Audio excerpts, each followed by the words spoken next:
As students, every time we sit down, we touch a product that was constructed by an incarcerated person. Every time we sanitize our hands with New York State Clean, we are benefiting from the forced labor of someone who has been stolen from our society. The very institution that claims that it advocates for Black and Brown lives continues to funnel money into the very system that is designed to kill us. At the beginning of the pandemic, amidst the killing of George Floyd and the rise of the Black Lives Matter movement, I was pushed by my own anger and the anger of my peers to demand more from CUNY. These demands took the form of an open letter that was addressed to CUNY administration with calls to cut ties with police and with Corecraft, the state manufacturer that utilizes prison labor. Instead of releasing aging people in prison amidst a deadly pandemic, Governor Cuomo demanded that incarcerated people produce 100,000 gallons of hand sanitizer, in which they earned 65 cents an hour to produce. The founding of CUNY For Abolition Safety has always been one centered on dismantling our ties to prison slavery. As we understand that our school's purchasing contracts with Corecraft is another reiteration of the school to prison pipeline. CUNY's ties with the PIC run deeper than their purchasing contracts with Corecraft. As we know from student organizers before us, CUNY invests in several different corporations that are embedded in this country's prison system, including Aramark, which supplies vermin-infested food to incarcerated people, uniforms, and facility management to ICE and Customs and Border Patrol.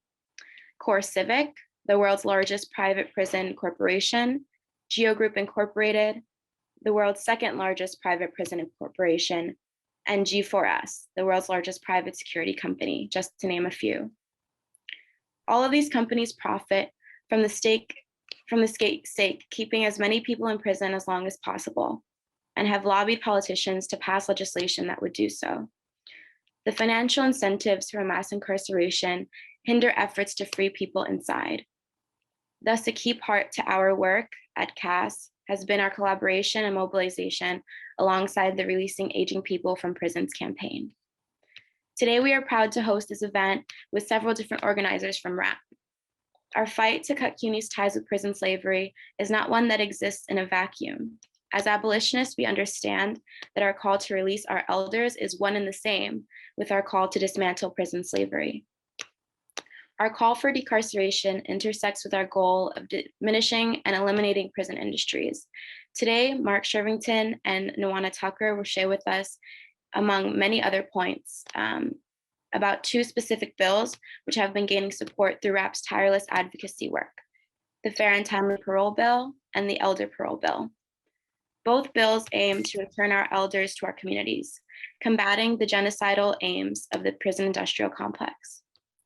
We are also joined by folks from the Free Mumia campaign, which we understand that the fight to free political prisoners is one deeply embedded in the proliferation of the abolitionist movement. We thank our elders and all the other older organizers that have so graciously incorporated our work into their own. Together, we demand that Cuomo grant mass clemency and free them all.